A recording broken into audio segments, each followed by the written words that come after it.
Doctor Baba Saheb આંબેડકરજીની જન્મ જયંતિ નિમિત્તે આપણે અહીંયા જે જોઈ રહ્યા છીએ કે સલાબતપુરા માન દરવાજા પાસે બાબા સાહેબજીની પ્રતિમા છે એના પર સવારથી જ અને કાલે લેટનાઇટથી પણ લોકો આવી અને એમને ફૂલહાર કરી રહ્યા છે અને અહીંયા તમામ વ્યક્તિઓ જે આવી રહી છે એ લોકોને કોઈ તકલીફ ન પડે અને જે નોર્મલ રૂટીન ટ્રાફિક છે આપણો સુરત સિટીનો એ પણ સ્મૂથ ચાલી શકે. આપણે જે સલાબતપુરામાં જે ટેક્સટાઇલ માર્કેટ છે ત્યાં પણ કોઈ તકલીફ ન પડે એ માટે થઈ અને આયોજકો સાથે પણ અમે કોન્સ્ટન્ટલી છેલ્લા 3 દિવસથી મિટિંગ કરી રહ્યા છીએ અને સુરત સિટીમાં પોલીસ કમિશનરશ્રીની સૂચના અને સેક્ટર સરની સૂચના મુજબ જે પ્રકારે અહીંયા આગેવાનો સાથે કોન્ટેક્ટ કરી ટ્રાફિક ડિપાર્ટમેન્ટ સાથે સંકલનમાં રહી અને લોકલ પોલીસે જે બંદોબસ્ત ગોઠવ્યો છે, આપ જોઈ રહ્યા છો એમ જે લોકો પગે ચાલીને આવી અને શુભેચ્છા માટે અને હાર માટે થઈને પ્રતિમા પાસે જઈ રહ્યા છે એમને પણ કોઈ તકલીફ ના પડે અને રૂટીન જે ટ્રાફિક છે આપણો એ પણ સચવાઈ રહે એ માટે થઈ અને અરેન્જમેન્ટ્સ કરવામાં આવી છે. આપણે બેરિકેડ મૂક્યા છે જેના કારણે જે લોકો પગે ચાલીને આવી અને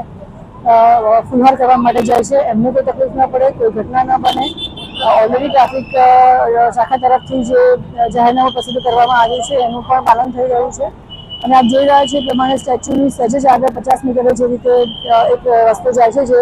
રોકડા હનુમાન મંદિર તરફ નીકળે છે ત્યાં પણ આપણે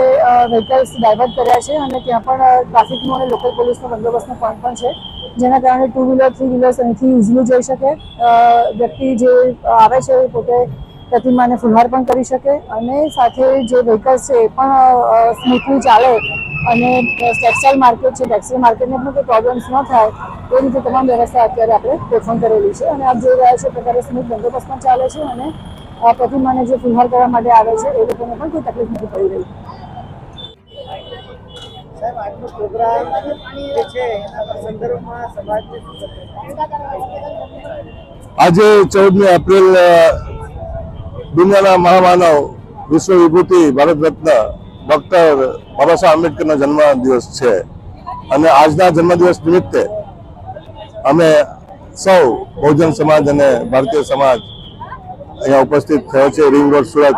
આંબેડકર સાહેબની પ્રતિમા સામે. ગઈકાલ રાતથી કાર્યવાહી લોકો કરી રહ્યા છે જાત જાતની. કોઈ કેક કાપી રહ્યું છે, કોઈ જુલુસ નીકાળી રહ્યું છે, કોઈ બેન્ડ વાજા સાથે આવી રહ્યા છે અને આખો દિવસ આજે પણ રેલી કાર્યક્રમો જમણવાર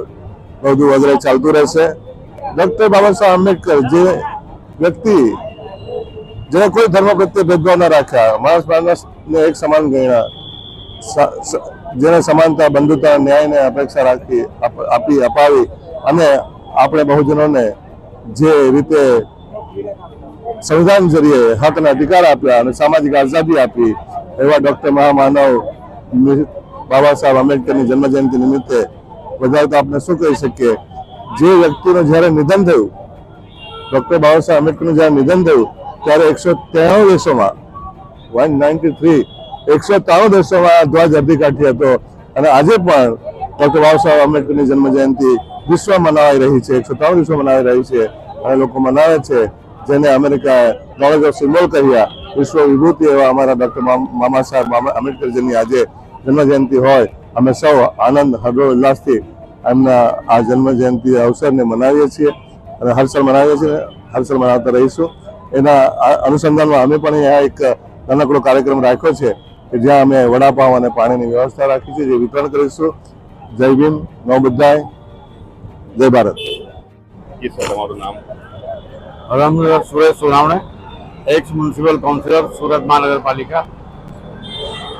आज भारत रत्न डॉक्टर अम्बेडकर 135वीं सार्वजनिक जन्म जयंती महोत्सव समिति के द्वारा महान सम्राट अशोक जी, महात्मा ज्योतिबा फुले, छत्रपति शिवाजी महाराज, इन महापुरुषों की संयुक्त जन्म जयंती का आयोजन किया हुआ है और इस जन्म जयंती के माध्यम से विश्व में जिस तरह से अशांति फैली हुई है, विश्व आज महायुद्ध की ओर आगे बढ़ रहा है, ऐसे में बुद्ध के विचार ही इस देश को, इस विश्व को बचा सकते हैं. इसलिए विश्व शांति सद्भावपूर्ण यात्रा का आयोजन समिति द्वारा किया गया है. शाम 6 बजे ये यात्रा यहाँ प्रस्तावित होगी और शाम 6 बजे सभा का यहाँ भव्य आयोजन किया हुआ है. बाबा साहेब अम्बेडकर केवल दलितों के नहीं, समग्र भारत के नेता थे. सभी तमाम जाति धर्म के लोगों के लिए संविधान में उन्होंने बहुजन हिताय बहुजन सुखाय का जो मंत्र दिया है, जिसके जरिए से आज इस संविधान को 77 वर्ष होने के बाद भी भारत का ये मौलिक संविधान आज भी अपने आगे बढ़ रहा है, देश प्रगति को जा रहा है। और बाबा साहेब अम्बेडकर ने किसी व्यक्ति, किसी समाज, किसी प्रांत के प्रति कोई भेदभाव किए बिना ये जो संविधान बनाया है, समता, बंधुता, करुणा, मैत्री और न्याय पर आधारित, ऐसे संविधान को हम लोग सचेत नमन करते हैं। और आज बाबा साहेब अम्बेडकर के जन्मदिन के पावन पर्व पर मैं सभी को बहुत बहुत मुबारकबाद देता हूँ। और बाबा साहेब अम्बेडकर ने जो संदेश दिया है, शिक्षित बनो, संगठित बनो, अपने हक और अधिकार के लिए संघर्ष करो, जिसके नौजवान लोग फॉलो करेंगे, व्यसन मुक्त समाज की रचना में लगे रहेंगे और बुद्ध के विचारों को मजबूत बनाने का काम करेंगे। ऐसे में आज सबको जन्म जयंती के पावन को अपील कर रहा हूँ। जय भीम, नमस्कार।